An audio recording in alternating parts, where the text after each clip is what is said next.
My grandma taught me, she said to me in Russian, I'll say it in English. What she said to me was always stand up for yourself. Welcome to the Glamorous Grind, where ambition meets allure. We're Ilona and Mila, longtime lawyers, friends, and your guides to the wild and sometimes downright outrageous world of law. Every week, we're diving into our juiciest past cases, breaking down drama, and dishing on how we keep it classy in the chaos of careers, family, and big dreams. Whether you're a powerhouse attorney balancing your own grind or just here for the jaw-dropping stories, grab your coffee or your cocktail because we are bringing the heat with style and tenacity. It's law, it's life, it's the Glamorous Grind.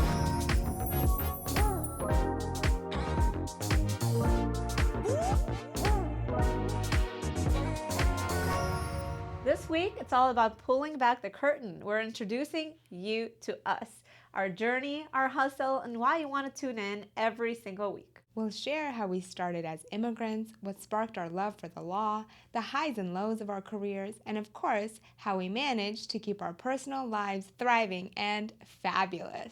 And stick around because later, we're giving you an exclusive sneak peek at the exciting segments, incredible stories, and glam-filled conversations coming your way on the Glamorous Grind. So Ilona, we've been friends for a while and we're colleagues. You're my boss. What are the chances, out of all the places in the world, both of our families come from the same city in the fallen Soviet Union? How old were you when you came to America? I was 12 years old, and we were both from Baku, Azerbaijan, but we're Armenians, and we both became refugees because of the ethnic cleansing of Armenians between 1980 to 1990 to be given an opportunity to make the American dream happen. My family came also after the Baku pogroms occurred. My family initially moved from Baku to Ukraine because that's where they could afford to live. We got like this small house and like 30 of us lived there together because my grandparents had 5 kids and everyone lost their homes. And growing up, I remember it was really fun for me because there were so many people always everywhere. If it was hot, we didn't have AC, so we like got раскладушки, which were our like little beds, and we all slept outside. So as a kid, it was like so fun, but now I realize like the poverty that we lived in. When we became refugees, the conflict started when I was starting 2nd grade. I remember going to school, and when my mom and I were taking the elevator up to go home, there was a letter next to the elevator saying, Armenians, get out of our city. We're going to kill you. I remember my mom ripped that off and she got scared. And eventually we just went on vacation so that the political situation and conflict would calm down because Azerbaijan and Armenia were fighting over Nagorno-Karabakh, the land that's between them, because Nagorno-Karabakh wanted to join Armenia. While we're on vacation, living with my aunt in Uzbekistan for a few months, we're hoping things will settle so we can come back to our home. We didn't think we're never going to return home. We received a letter saying that our home was invaded in the middle of the night, that our neighbors got burned, thrown down balconies, rolled in carpets, and that we're lucky we weren't home. And our neighbor, who was Russian, so she wasn't kicked out of the city, she said that when she walked into our home, the only thing that was left was our photographs all over the house. We were left with nothing. We ended up going to Armenia, and I didn't speak Armenian language. I spoke Russian, because in Azerbaijan, on the way it worked in former Soviet Union, every single former republic spoke Russian, which was the universal language, but then everybody had their own ethnic language. And since I was Armenian living in Azerbaijan, I didn't speak Azerbaijani. And I came to Armenia, I didn't speak Armenian, so it wasn't accepted as their own. And I remember they changed all the schools from Russian language to Armenian to make sure that they don't lose the vernacular.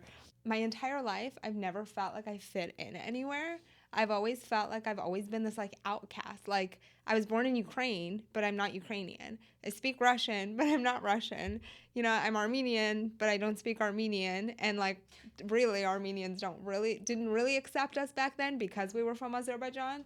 And then we came to America, like I'm not American, but I'm here. You are American. Well, now You're I am. a citizen. But back then I was just like never like fit into any box and always have felt like this like crazy outcast that, I was always like, where do I fit in?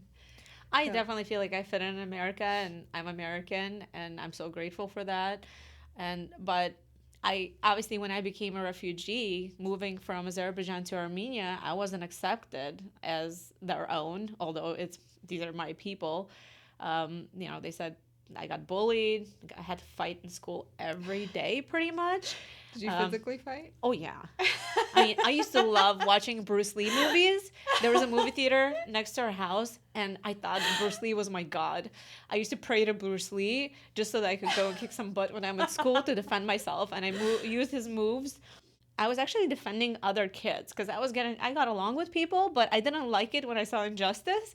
So if I saw somebody getting bullied just because, they're a refugee or they didn't have nice clothes or something else, I would stand up for them. And I remember there was one girl in my class in Armenia that they would just come smack her in the face and she wouldn't do anything. And I didn't like it. So anyways, I made enemies with them. So it was like a daily You were a thing. lawyer before you were a lawyer. You were an advocate.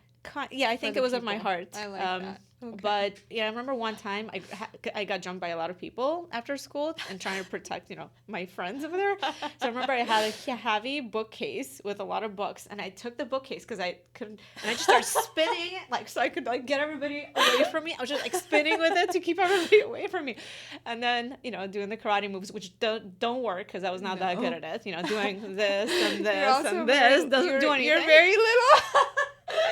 You're petite. I can't imagine. I'm petite, but I can fight. I'm a good fighter. Okay. I mean, and then I come to America, and I had to fight a lot because then I start school. I don't speak English. Girls got, fifth graders got jealous, pulled my hair on the bus, pushed me. My grandma taught me. She said to me in Russian, I'll say it in English. What she said to me was, always stand up for yourself. Yeah. And that has been imprinted in my mind. Always stand up for yourself. So if somebody pushed me, treated me unfairly, I gave it back to them. I think whichever way you are, your soul is the same when you're a kid to now. Yeah, if you were a mean kid, you're probably going to be like that when you grow up, unless, life taught you some lessons and you became self-aware. Foundationally, I don't think we change. No. As people. I think we just have different responsibilities as we get wiser and learn our lessons. And we have to use tact because we can't just fight people when they piss us off anymore, unfortunately. Yeah. But no, it's interesting. I also struggled with assimilating into the culture. Now I definitely feel American, and as an adult I see the melting pot and I see that everyone is different. But we came to America and, everyone was Mexican because we were in San Diego, and I was the only one who spoke Russian, and they put me in the ESL classes with all the Spanish speakers, and I had no idea how to learn English because everyone else spoke Spanish. And we went from not having any food, just being extremely poor, to now, my mom got a check for $300 for welfare. So she would go to Albertsons and buy all the frozen pizzas and all the bonbons. So we just all exploded and gained so much weight so quickly. I was 170 pounds by the time I was 11. So now I'm poor, I'm foreign, I'm overweight, and I had a mustache on top of all of that. Okay, so everyone bullied me too. And then I wanted to take off my mustache, but my mom wouldn't let me take it off because she said it would grow back thicker. Oh, I know. This is all the Soviet girl problems. This is real. So then she's like, I'll fix it. So she goes and buys me bleach. So now I'm this overweight brown girl with a blonde mustache. And on top of that, my grandma was so excited that they had velour in the store, Motherhood. So she went and bought all this velour material and made me a bunch of pants from velour. So I would wear these ugly velour pants every day to school. I'm laughing now, but it wasn't funny then. Oh, yeah. But and yeah, I was bullied, and I felt I always kind of stood out.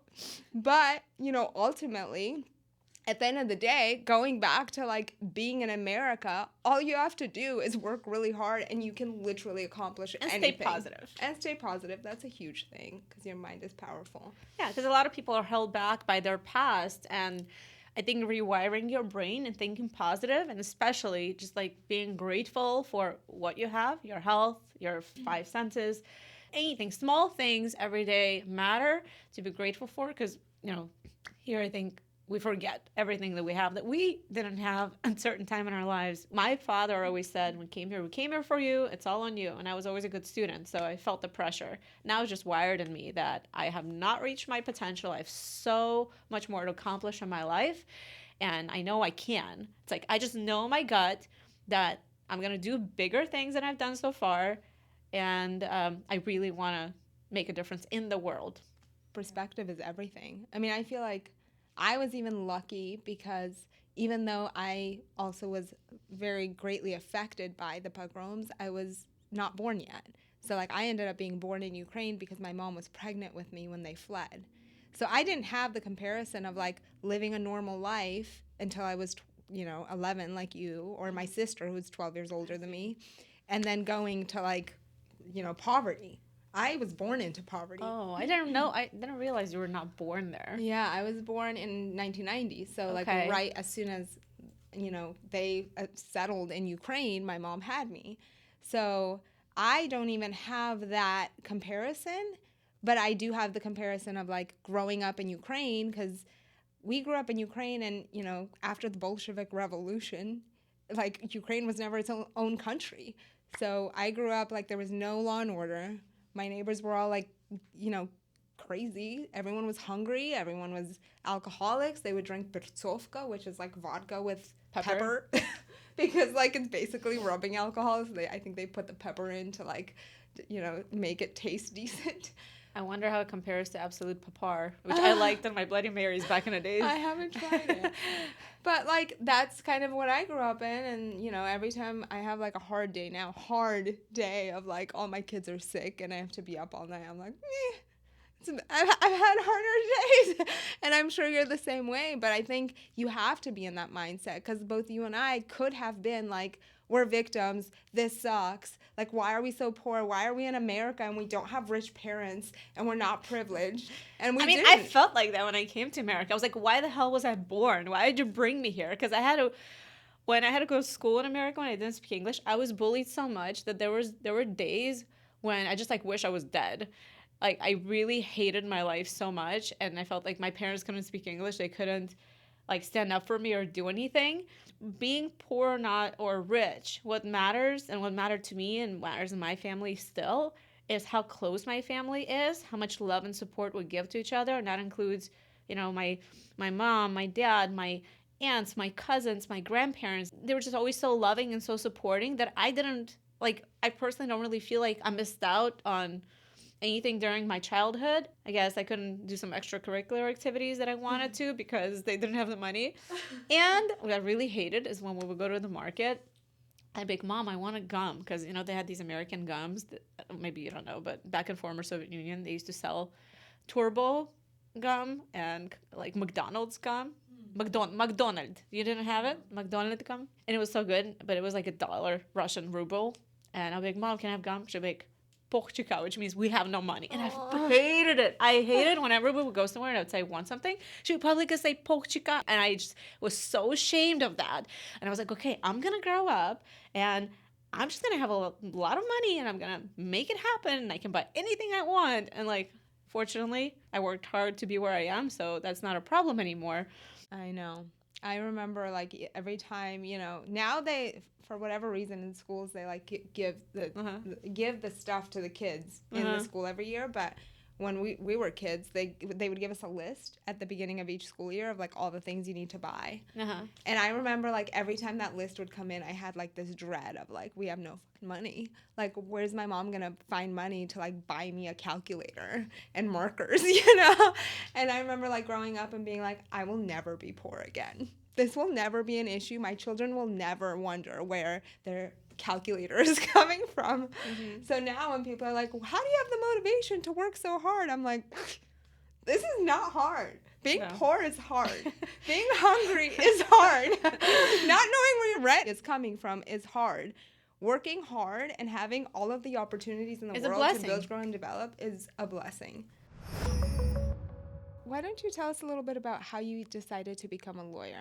In high school, I asked my dad, well, I told my dad that I want to go to the moon.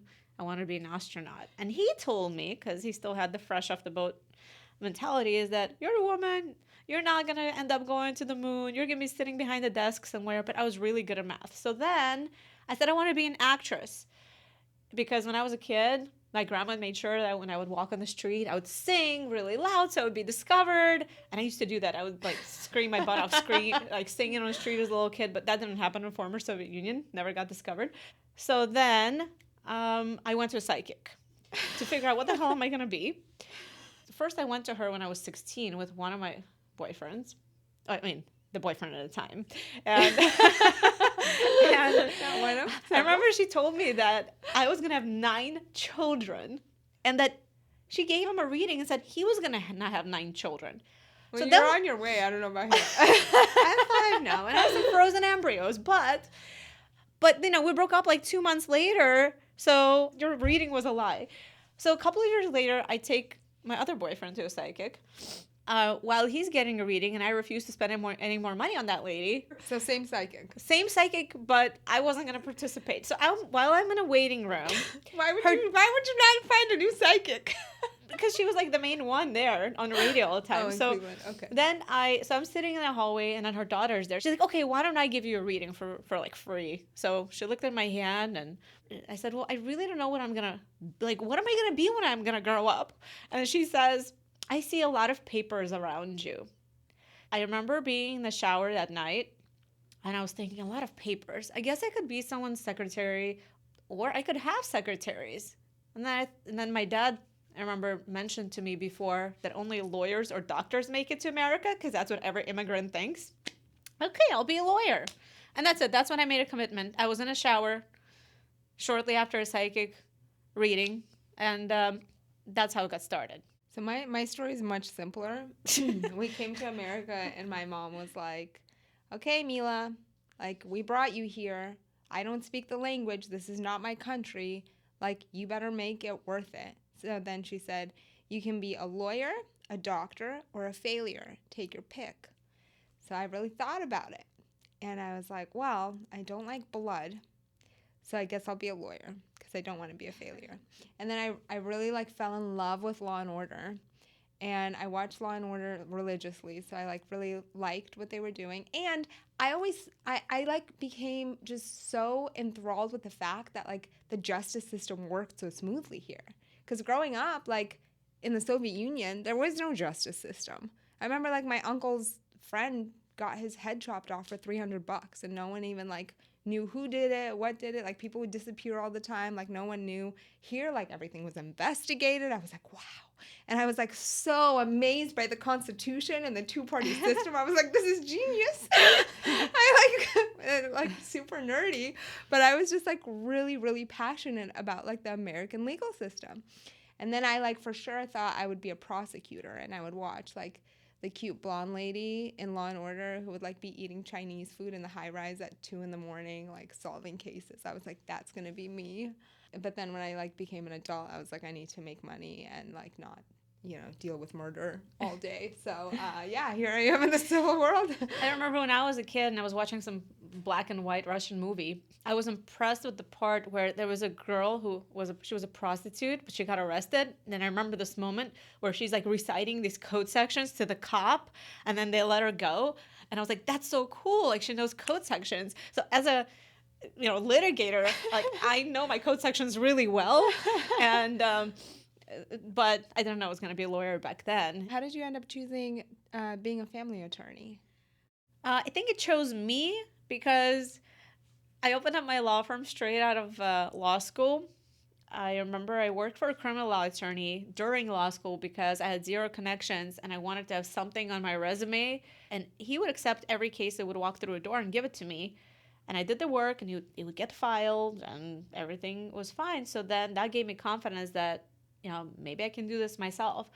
So when it came time to talk about salary, after I passed the bar exam, he calls me. He says, I can't afford to pay you salary, but how about I open up a office like in an apartment building in North Park somewhere, and we'll do everything 50-50. Like, so all he would do is at least pay rent, and I would give him 50% of profits, which gave me an idea.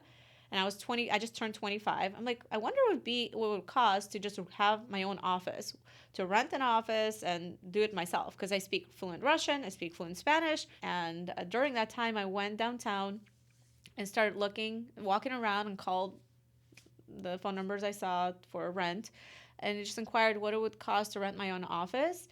And I ended up just signing the lease into the first place I walked, actually, in Sparkles building. I remember that building. Yeah, I mean, I signed a lease without applying for a job anywhere, and then put an ad into Russian newspaper, Mexican newspaper, and Yellow Pages at the time. Russians and Hispanics started using my services. So I took every case that would walk through the door and prepared hard and learned and, went all the way with it. So, well, from family law, I ended up getting a criminal case that was a lewd act with a minor because I helped my client get 50-50 custody of his kid. The mother got mad, so worked up her teenage daughter to accuse the stepdad of touching her breast. That turned into criminal charges, lewd act with a minor, which he was facing 8 years in prison or jail. I learned that people use family court to manipulate the system, to get advantage. And that got me more interested in family law. And I started getting more family law cases. And eventually, after second year into my practice, 50% of my practice was, I would say, family law. And the other 50% was personal injury and civil litigation. I did breach of contract cases. I did some jury trials. And I said, okay, I'm just going to do family law exclusively. But we have recently added personal injury back to our practice as of January 2025. We're going to be serving the Russian community, Hispanic community, and everybody else out there to help them with personal injury. And employment. And employment law, yeah. I did totally opposite of you. I went the firm route. So initially I started my practice. I mean, I didn't know anybody. I didn't know any attorneys. And I ultimately ended up doing personal injury defense work. And I really liked litigation and I liked, the trial practice. But I didn't love being on the defense. And I didn't, and it wasn't, I used to think there was good guys and bad guys, but now I realize everyone is okay. Everyone's doing their job. There's a lot of gray areas in the law, but I still didn't love defending, personal injury cases, especially looking at people who were injured and, watching videos of people in the hospital, screaming in pain. We're going to do that in plaintiffs. On the plaintiff side, though, it's different. It's different because I feel like I'm on the right side. You're helping people. Yes. And, what really, kind of switched me from PI to employment was one case. It was a 3-year-old who fell out of a 14th story building. And he fell because he was climbing on this air conditioning unit that and there was no screen on the window. So they were suing. Did he survive? He survived because a tree broke his fall, but he was very badly injured, basically had, health defects for life, lost all his teeth, was going to have a limp for his whole life. And at that time, Daniel, my oldest, was, I think, 2 or 3. And so watching the videos of this child fully in a full body cast, crying, it just, I couldn't do it. I just could not do it. I was PI defense is not for me. I was employment. It's salacious. It's sexy. No one's hurt. There's a lot of trauma that comes with it, emotional trauma. I can handle that, but I can't see injured kids anymore. I was just I can't, unless I'm helping them get money and fighting for their rights. I don't want to defend cases like that. So I started doing employment and I went to big law. I started working at Jackson Lewis. There was 1,000 attorneys. It was super, you have to hustle, but again, I'm not scared of hard work. But it was good. I really liked employment. It was fun. And then I got an opportunity to start an employment plaintiff's practice. And initially I was I'm not really a plaintiff's lawyer. I've always been on the defense side. But I always say, don't miss any opportunities. I'm a yes girl. So I was you know what? I'll do it. So I started an employment practice and it was great. And I love fighting for people. And, I always say you have to find passion in what you do because that's what gives you motivation. I can't imagine waking up and not wanting to go to work. I can't imagine waking up and being like, oh, I have to go to work again. This is terrible. Like, what kind of life is that? Because we spend so much time at work, we should enjoy it. You know, I'm happy when I go to work. It's definitely quiet. I get things done. I feel productive. But I would really love to have more time with my children because I barely see them. Like, I go to work at, I'll drop off my daughter at school at 8:30 in the morning, and then I'll come home at 6:30. I'll have 30 minutes with them on Monday through Friday. Then I have to work out at 7:30, 3 times a week. Half the time, if I'm stuck at work, then I miss it. Like, I love working. I love getting things done. Like, before I had children, I used to work 6 to 7 days a week. My car was always the last one on the parking lot, 3, 4 in the morning. And obviously I had court in the morning or tons of clients to handle. And I did that from 2005 to, I would say, till 2019 when I had Ella. Then I didn't work till 3, 4 in the morning anymore, but I still worked a lot until I had children in 2023, 4 in the same year. I now take my weekends off because that's my only time I really get to spend quality time with them, and that's not even enough. Yeah. There's no even time for yourself. But you know how it is. For yourself. No, like, I feel guilty getting my nails done because it's an hour and a half wasting time. You just have to do it. That's why I work out at 4 in the morning because everyone's asleep. If it's like 6 and I know the kids are about to wake up, I feel guilty being in the gym. I'm like, I have to go home. Like, the kids are going to wake up if if it's the weekend. I work out even on the weekends at 5 in the morning, 5 to 6, because otherwise I can't, because I have an infant sleeping in my bed, in my room, so I have to take care of him at night, and he wakes up 2 to 3 times at night. And then I have Ella sleeping with me because, she's my little baby, and I don't mind at all. I would love... Anyways, of course, my boyfriend doesn't like it, but I want to sleep with Ella forever. Yeah, I have a no kids in my bed rule. No, like, kids are not allowed to even come close to my bed. How did you decide to start a family? So there was never any other plan. Like, I met my husband. We got married after 3 months of knowing each other.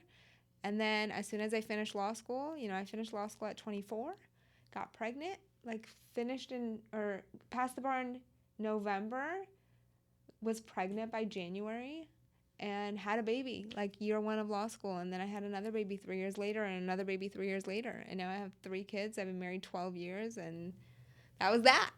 Yeah, I think I'm 44, and your kids are older than mine because you got started earlier than me. I waited till later in life because I wasn't as lucky to just, like, meet somebody. Of course, I heard from my family and felt pressured ever since my 20s that I'm becoming an old maid, and, like, all your cousins and everybody's married, and, I was sent to psychics a couple of times to get readings as to why this is not happening for me. I was told I've been cursed, that I've jinxed on me, you name it. But in reality, like, I dated a lot to the point where my Armenian grandmother was like, what, why, look at you, what's going on? Like, I'm like, Grandma, I'm making it up for all of you guys because you didn't date. My other grandma didn't date. My mom didn't date. So I'm making it up for all the women and my Armenian heritage. So say thank you. So, of course, we laughed about it, but she didn't she didn't think it was as funny. But that's the reality. I had no choice. I was like, okay, I'm going to probably get married and have kids when I'm 25. Nope, didn't happen. Thought it might happen by 30. Didn't happen. Thought it might happen by 35. Didn't happen. So then I said, screw it. I'm just going to, freeze my eggs until, I find the right guy. Because as being a divorce attorney, the one mistake you can make that will make your life miserable is have children with the wrong person. Because for the next 18 years, you'll be in court over custody, over child support, and a whole bunch of other problems. So I didn't want that. And I waited. I was hopeful until I was 39 that, some prince will come and sweep me off my feet and everything will be good and I'll have a family with him. Didn't happen.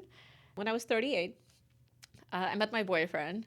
And when I met him, I said, hey, I decided I want to have kids before I'm 40. So I'm going to have my own kid this year. You can hang around with me or you don't, but I'm doing it. So he stayed with me. The first time I did my IVF transfer, it didn't work. And then, we still continued dating. And I tried again in April of 2019. And, I now have my beautiful daughter, Ella. And she's 5 years old. So, and then I obviously have more frozen embryos. I waited. And when I was 42, I said, okay, I'm not getting any younger. I might as well get it out of the way. So I decided that I'll carry one child and I was going to hire a surrogate to have another child for me. But what happened is that everything doubled. I went to my ultrasound and they're like, you have twins. And I'm like, what? Well, like, okay, fine. Like, I just adapt like this. My great blessing, all good. My boyfriend almost had a heart attack. I gave birth to twins in July of 2023. And then as soon as I recovered from my C-section, the surrogate's water broke and I had to fly to Northern California to pick up my other set of twins. And I have a funny video when I had all the babies at home. Like, I don't need help. I can do this myself. I want to take care of all the babies myself tonight. So I bought these double beds for the infants where they're laying, and then I also had Ella sleep with me. So I had 5 children, and I thought I'm gonna be able to take care of everybody myself that night. I'm getting anxiety listening to this because I had 1 newborn and 2 toddlers, and I thought I was going to die. But go ahead. Well, I wasn't able to do it. I definitely needed, my boyfriend's help, and I had to. I don't remember how that night went, but I remember I took videos because everybody was screaming. I was like, this person wants a boob. Not person, my kid. They need a bottle here. And they wake up Ella. It was a disaster. So now what we do is... I rotate my babies. I take a different child every night into the crib in my room, and Ella sleeps with me, and then that's a story. But it's very manageable. Now that I have 5, it's easy. Like, it's actually way easier. Humans are just so adaptable. Like, at first, everything sounds difficult, and then once you get it, it's just like, meh, I got this. Yeah, like, I'm thinking, although it might be crazy, but what? I mean, I have 2 more. I would have 7 kids if I ever did that again. I would have to hire a surrogate if I ever did that. Of course, I don't know if anybody will agree to it, but I actually don't need consent. So we'll see what happens in life. If everything goes to plan and I accomplish my dreams and make big things happen, then why not? You know what I love about you more than anything probably is that, like, you are really good at being positive. I always say, tell myself this because I feel like so often I get into the nitty-gritty of the hard parts. And I'm like, don't let your blessings be burdens. And I feel like you're so good at that innately. And so, like, keep up the good work. I mean, I think life is up and down. Yeah. All of us, have our highs and have lows. And, once you hit the bottom, it's only going to go up. So just know that time will heal. And I think that when I remember the moment when I realized that it will only get better. I had an ingrown nail on my toe and I was like 16. And I had to go to a doctor to help me. And I remember he had this huge syringe and he had to give me a numbing shot into my toe, like where there's bone. But, I had to tolerate it. All I was thinking is time heals. Time heals. This will be like in the past. Like, think of the future. Like, I'm glad and that worked. Ingrown toe story stuck with you. And that worked. And now, like, I always think back of that. I'm like, it was hurting so much. Yeah. Well, I mean, I think of my mindset at the time, not of my ingrown nail. I'm thinking like I was just thinking, this moment will be the past. Yeah. So just get through it. Yeah. And then it won't hurt anymore. Yeah. Well, I hope that everyone feels like they know you, me, a little bit better. We hope we can share with you what it's really like going through the courts, as well as tell you some of the wild stories. We will be interviewing past clients so you don't have to take our word for it. You can hear their stories directly from them. Now, for a taste of what's to come, each episode, Mila and I will bring you into our world through 3 exciting segments. First off, we have Hot Off the Headlines, where we dive into the latest lawsuits and legal stories making waves in the news. From shocking twists to high-stakes drama, we will break it all down for you with wit and wisdom. Then we'll revisit some of our own crime and punishment in past cases and present drama. We'll relive our most startling cases, proving that the stories of yesterday still pack a punch today. We'll even be inviting special guests during these segments who were actually involved in the cases. And last but not least, you can look forward to what we are calling the balancing act. This is the part where we share our secrets to juggling demanding careers, family life, and personal passions, all while staying sparkling. Tips, tricks, and a little glam on the side. And that's a wrap for today's episode of the Glamorous Grind. We hope you loved getting to know us. our stories, our passion for the law, and what makes this grind just a little bit more glamorous. And next week, we've got a special guest who turned their legal battle into a life-changing story. You won't want to miss this. We'll be dropping episodes every Tuesday, so make sure you stay tuned. Don't forget to subscribe, rate, and review wherever you listen to your podcast. And be sure to follow us on social media for behind-the-scenes content, updates, and even a sneak peek at future episodes. Until next time, remember, success isn't about choosing between ambition and elegance. You can have both. Stay fabulous, stay fierce, and we'll see you on the next episode of The Glamorous Grind.